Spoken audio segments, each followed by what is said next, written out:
We often think back to life as it once was, yet we understand that it will never be the same. Each and every one of us, and Ukraine itself, is transforming now. Many things that once upset us now seem trivial. This is UA, the day that we survived. Ukrainian journalists have come together to create it with real people who record themselves and send us their stories. This episode is about people who took up arms after Russia's invasion of Ukraine, although they didn't have any combat experience and never served in the army before. The heroes of today's episode are mostly humanities graduates who never thought that they would fight. Ukraine is now under martial law and general mobilization has been declared. Reservists, people who have combat experience and have served in the army earlier, are taken to the army first. Today we have the stories of those who went to war voluntarily during the first days of war. Meet Andrew. Before the war, he worked in a bookstore in the center of Kyiv. He read a lot, traveled, and played sports. Now he is a part of the armed forces of Ukraine. My name is Andriy. I used to work in the Old Line publishing house as the director of a bookstore cafe in Kyiv and the coordinator of the Kyiv regional office. I read books and drank coffee. Did I expect Russia to start the war? It's hard to say.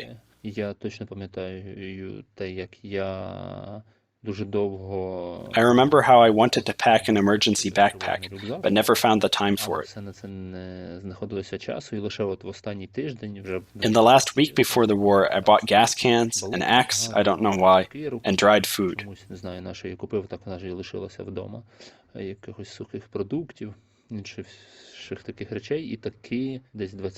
And somewhere around the 21st, I bought a tent, a mat, an extra change of clothes, stocked up on food, gathered documents. All of this was packed in the middle of the room. Документи, оце все було складено і так лежало посеред кімнати. Ще в п'ятницю. On Friday, the week before the war started, I walked into the Kyiv Territorial Defense Office. They had a short day on Friday, so I came on Monday. Там виявився скорочений день і було зачинено. Відповідно, я вже зачекав до понеділка. On Monday, they registered me and said I had to report in at my place of residence. За місцем проживання. Тобто це In my case, that's Obolon, but I didn't have time to get there. Пункт запису. Але я вже не встиг туди прийти, тому що We had to take inventory at work, we had to count books, and so on. Книги і так далі, і відповідно саме все. So on Wednesday, February 23rd, we were busy counting books. Книг. Те, що Russia started the war back in 2014, but for them to start a full-scale war, it was anticipated but still seemed like a bluff. Тотальну війну, тобто відчуття, тривога, перечуття, от щось таке було, але, до кінця здавалося, що це може бути якимось блефом. Хоча якщо дивитися на це... Even though American intelligence pointed at late February, and then Biden indicated a 48-hour time frame, our politicians acted like nothing was going to happen. It was an ambiguous and weird situation. Відбудеться вторгнення, оце повномасштабне Росії, але наші, політики на це, реагували так, та нічого не буде. Така якась була дуже двозначна і дивна ситуація. У перший день... On the first day, I woke up at 10 to 6, didn't know about anything, and then logged into Messenger and saw a message from a friend with just one word in it. Awake?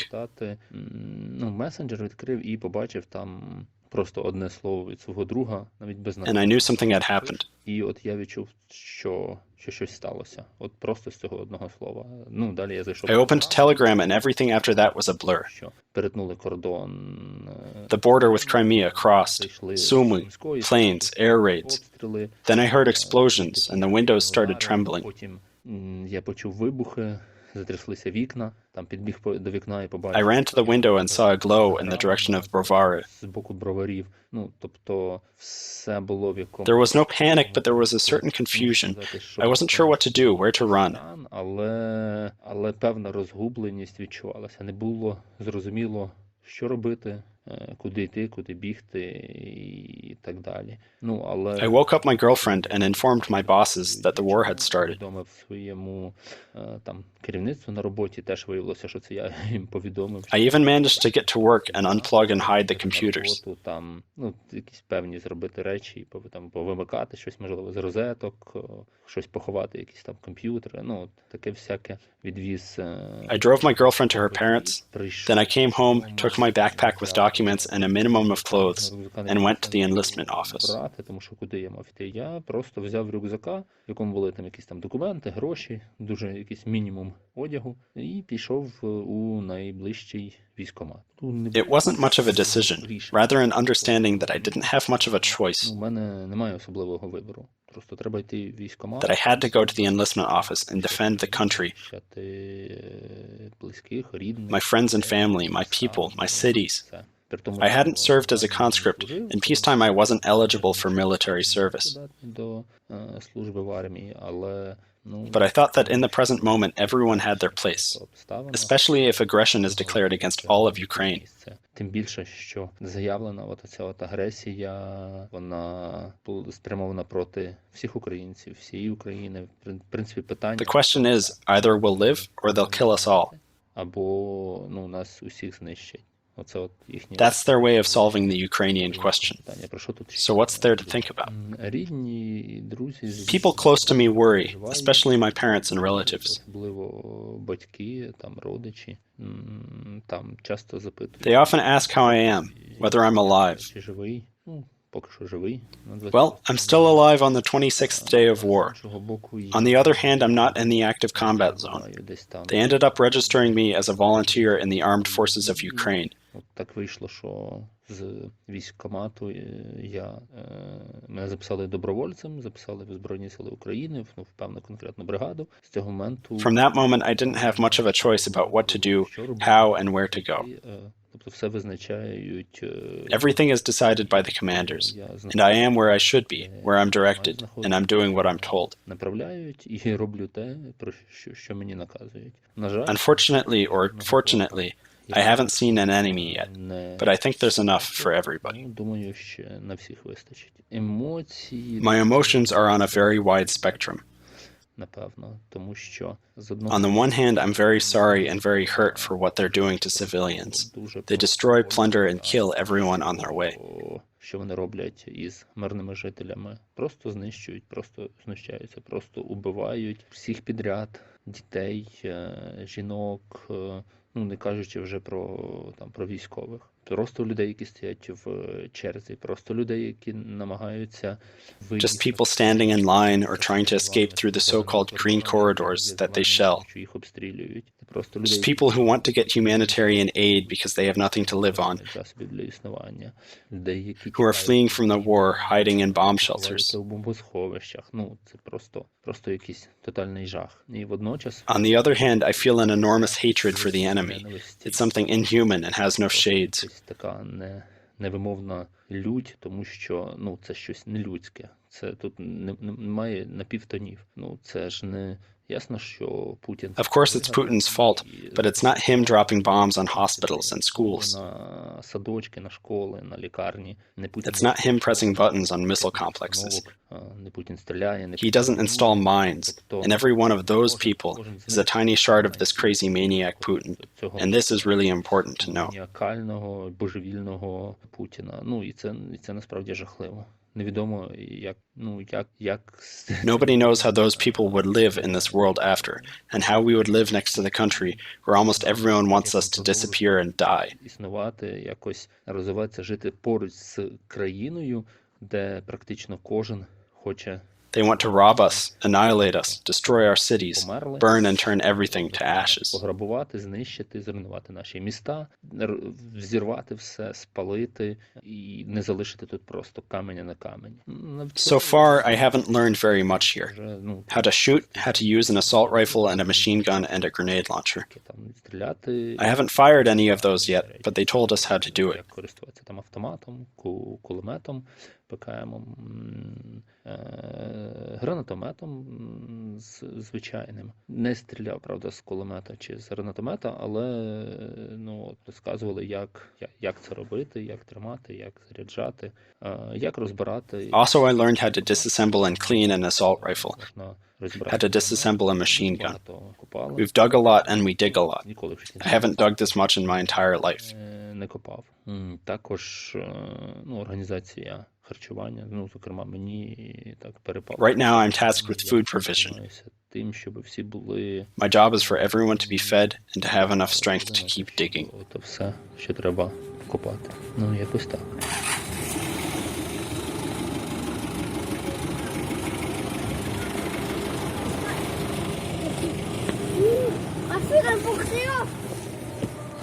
The war in Ukraine will have been going on for a month in a couple of days. The Russian occupiers managed to loot and destroy the newest central analytical laboratory in Chernobyl, worth 6 million euros, according to the State Agency of Ukraine for Exclusion Zone Management. In another part of Ukraine, the enemy is handing out propaganda leaflets to residents of occupied villages in Chernihiv region, claiming that they are not fighting a civilian population but are seeking peace between Russians and Ukrainians. At the same time, Chernihiv mayor Vladislav Atroshenko says there is no water, light or gas in some households. Every day, 40 people who die from daily shelling are buried here. On the 23rd of March, the Russians blew up a bridge over the Desna River. It was a bridge connecting the city with Kiev. Several more cities have been occupied by Russians. Mariupol is still under siege. Tens of thousands of citizens are still trapped there without food, heat and light. Thousands of people search for their relatives every day. Russian invaders destroyed the building of the Arkhip Kuinji Art Museum in Mariupol, where the original paintings of world-famous masters were kept. This is what Victor, who worked as a psychologist during peacetime, says about his service. Well, there's nothing special to tell. I was born in Mykolaiv. In 2002, I entered the university and moved to Kyiv. I've been living there since. In 2008, or even earlier, I started working as a psychologist. At first, I worked with children of different categories. In 2015, I began working in various international organizations in eastern Ukraine as a psychologist. There are Doctors Without Borders in Mariupol in 2015 and the International Committee of the Red Cross from 2016 to March 2018. Then I returned to Kyiv. I also work in the NGO as social worker, then returned to the Red Cross Committee in Kyiv. Last October, I got a job in another organization, also as a psychologist. I am married and have a daughter who turned 2 on March 9 this year. Є дитина, донька, в 9 березня цього року їй виповнилось 2 роки. Yes, I expected the war to happen. That's why I evacuated my family to the west of Ukraine to Truskavets in advance. I rented the hotel room from February 16 to February 28. 16 лютого по 28. 16 лютого вони вже були... We plan to go there one day in the future. Збиралися туди поїхати, але дійсно краще туди їхати. It's better to be there in summer, but because of this situation we decided to go immediately. Then I joined in them on February 21. I hope to spend a week with my family and return to Kyiv together, but on the morning of the 24th, I woke up and my wife said that the Russians had already started bombing Ukrainian cities. It is interesting that just before this, I held a session on psychosocial security at work, and we talk about the issue of readiness for different events. Готовності до якихось подій. І насправді я не буду в це вдаватися. I will not go into details and just mention that when I made the presentation, as usually, I put the date there. I wrote February 23, 2022. I look at the date and it reminds me a diary, the first chapter. 2022 року. Запис перший, щось таке. І от якось мені це The запам'яталося. first day, of course, everyone was just scrolling through the news, waiting in the situation to escalate. Новин очікували якихось розвитку ситуації, всі Everyone was stressed. люди на вулиці. І We went for a walk, so I noticed that people around were staring at their phones, discussing news that came every 10 minutes. телефони, всі обговорюють якісь новини, які приходять там що 15 або що 10 хвилин. Як Anxiety was everywhere. People talk about gasoline, about food. ну, ця тривога, вона була навколо, люди там щось Everyone called someone. бензин, про продукти, ну якось так, не знаю. Пам'ятаю, що таке напруження було всюди. Всі комусь дзвонили, своїм близьким, рідним. Був Martial law was declared along with the law of mobilization. на той момент я вже At that time, I had already returned to Kyiv.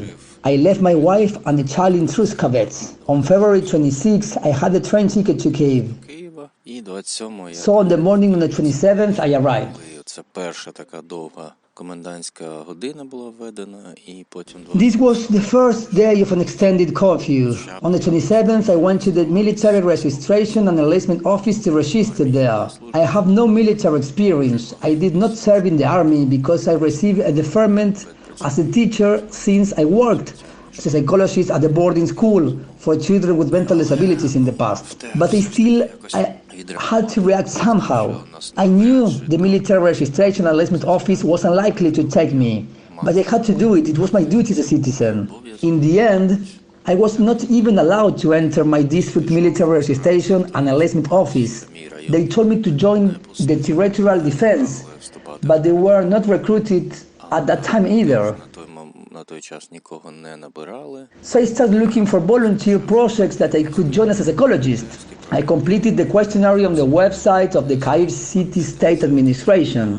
Через колег намагався I tried to find it through colleagues, but there were no places anywhere. з одного боку це зрозуміло, бо коли це 2014 When in 2014 everything happened in the East, usually local activities were more involved and the scope of war was smaller than now. трапляється по всій країні, то звісно, що людей дуже багато. Since it's a full-scale invasion, there are a lot more people ready to volunteer. It's natural.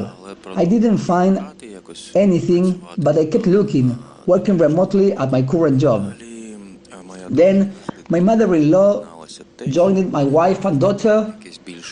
They had to find a more permanent place to live instead of the hotel.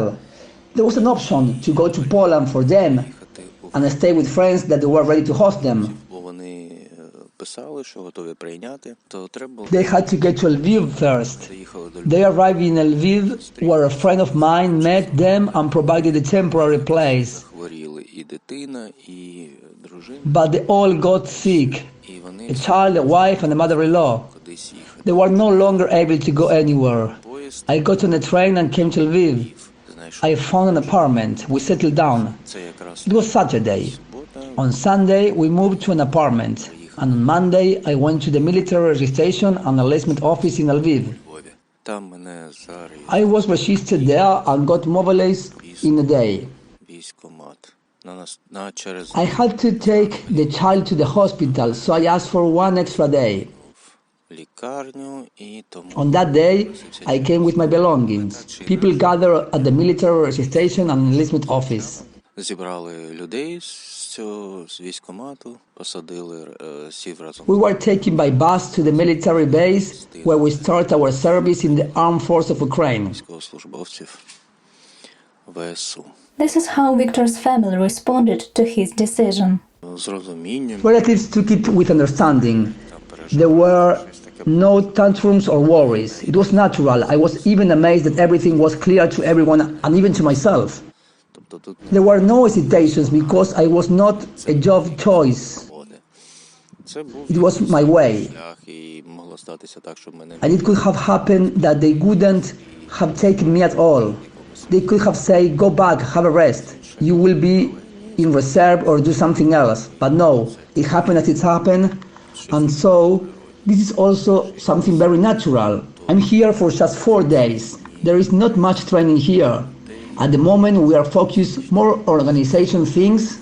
There are a lot of people and we face some logistical issues. It takes time to resolve those problems, but somehow we are getting used to military routines. What emotions do I have? I don't know. Various emotions. It's hard to describe now because every day is new. I can't even say whether I like or dislike something because it's not what I'm used to. And it's such a significant change in my lifestyle. Well, there are no strong emotions. I trust the process. It will be as it will be. In fact, it is very hard. Everyone is trying to predict, is asking each other what will happen next, where we will go, how long we will be there. I'm trying to be in this uncertainty for a while, and somehow I'm sure that everything will be solved. And for some reason, I think that's just the way it should be. Let's see. About 44% of Ukrainians were forced to leave their families because of the war. About 10 million left their homes behind and fled to other regions of the country or abroad. Mykola also evacuated his relatives and joined the armed forces of Ukraine. Good afternoon. My name is Mykola Belenko. Before the war, I worked as an archaeologist. Lately, I've worked as a manager for stores that distribute outdoor equipment. I thought the war might begin, but I didn't really believe it, so it was a shock to me. When it all started on the 24th of February, the explosions woke me up. My mother called me. She said the war had begun. It was a surprise for me. Well, why? You can't prepare for war. Initially, I decided to take my ex-wife and child to a safe place so that I wouldn't have to worry for them.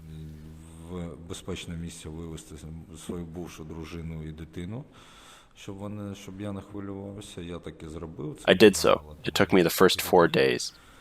After that, I immediately went to the enlistment office. At first, I tried to enroll in the Territorial Defense Forces, but it was already difficult to get in, so I made the decision to join the armed forces. A few days ago, I was mobilized. Relatives took it calmly with understanding, and they support me in everything.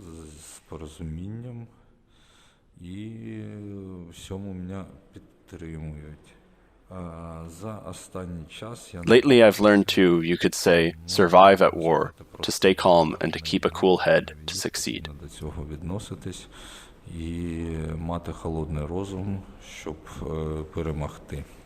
In Trostenets, Sumy region, the Russian occupiers shot a woman who was just riding a bicycle, as reported by Dmytro Zhevitsky, head of the Sumy regional military administration. According to him, the Russians do not give any opportunity to bury the dead civilians. There is a big problem regarding the storage of bodies in the morgue.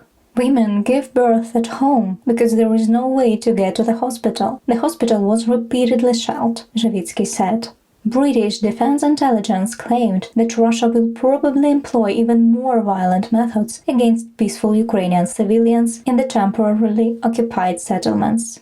After all, Russia's attempts to suppress the population by manipulating the media, spreading propaganda and establishing puppet pro-Kremlin leaders have failed so far. At the same time, we see how the occupiers have already used violent measures to suppress the resistance in Berdyansk. On the 12th of March, they started beating and detaining people who attended a peaceful protest. In Kherson, on the 21st of March, the Russians tried to disperse the protesters with shootings and light and noise grenades. On the 23rd of March, they used tear gas against people. Russia's brutality and audacity towards the civilian population is prompting more and more men and women to take up arms and join the armed forces and the defense forces of Ukraine. Volodymyr comes from the Kiev region. Before the war, he worked in a museum. До війни я працював. Before the war, I used to work in a museum. I was a senior researcher, historian, archaeologist. Там і працюю. It happened that I have had certain expectations and ideas about a full-scale war since adolescence, when I read about what was happening in Karabakh, Ossetia, Transnistria, and in fact in all the hot spots that Russia created during the 90s. Протягом 90-х. At about the age of 18, I read Politkovskaya book about the Second Chechen War, and I realized that we had such a repulsive neighbor. Маємо такого абсолютно відбитого сусіда. Звісно, розуміння, що війна почалася і що... In 2014, I understood that the war would not be confined to eastern Ukraine. Році і, по суті, десь, мабуть, після After Ilovaisk, I realized that the war would last for a long time, and sooner or later there would be a full-scale invasion. перший день... The first day I woke up to the sound of explosions and saw the message telling that it started. Серія повідомлень від друзів, що ось почалося. My crony wrote that he was evacuating his family and coming back to the war. Сказав, що він вивозить сім'ю і повертається назад на війноньку. The first day was the most stressful. It took an hour to pull myself together and start doing something. І почати щось робити. The decision to fight had been made even early. There had been some understanding a few years before. Розуміння, що ця війна вже близько, воно було ще за декілька років насправді до цього, і I prepared a small supply of equipment and medicine. Also, I immediately gave it to the units where it was most needed. людях з підрозділу, яким найбільше треба. I did not serve in the army, but I attended territorial defense training several times. I took the oath, I hadn't other choice, so I joined my unit. Не було, я мусив їхати в свій підрозділ відразу.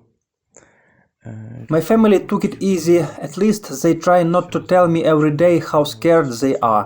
They are smart adults and have treated my decision as a duty. Казати мені щодня, як вони за мене бояться і турбуються. Вони, дорослі розумні люди, вони, в принципі, мабуть, поставились до цього як до того єдиного, що треба робити, і як до обов'язку, мабуть. Many friends of mine also serve, so they do not question to me. Друзів, знайомих, хто вже відразу в перший день пішли, а не які, а хто, власне, і так служили, проходили службу в Збройних силах України. About emotions, there a big anger, because on the one hand I know how Russia is at war. First of all, it destroys the civilian population. Я знав, як воює Російська Федерація, і що це But there it's still wild anger and hatred and understanding that what Russia is doing is irrational. Ненависть і просто розуміння того, що те, що робить Росія, це абсолютно ірраціонально в всіх сенсах, і це одна з This is probably one of the most senseless wars, and it breeds real hatred. Бо ніяка навіть Russia's political goals itself is not even worth a single death. However, there have already been many of them. We don't know how long the full-scale military invasion will be going on. But we do know for sure that Ukraine will have a happy future, and each of us is investing in it today. Some protect the country from invaders with weapons, some go to work, pay taxes, and send money to the army. The government is carrying out reforms, the world is helping to rebuild the country. We are planning vacations in Mariupol, Chernihiv, and Odessa, returning back to Kharkiv and walking through the streets of a peaceful capital. This is our home. It belongs to us. And us only.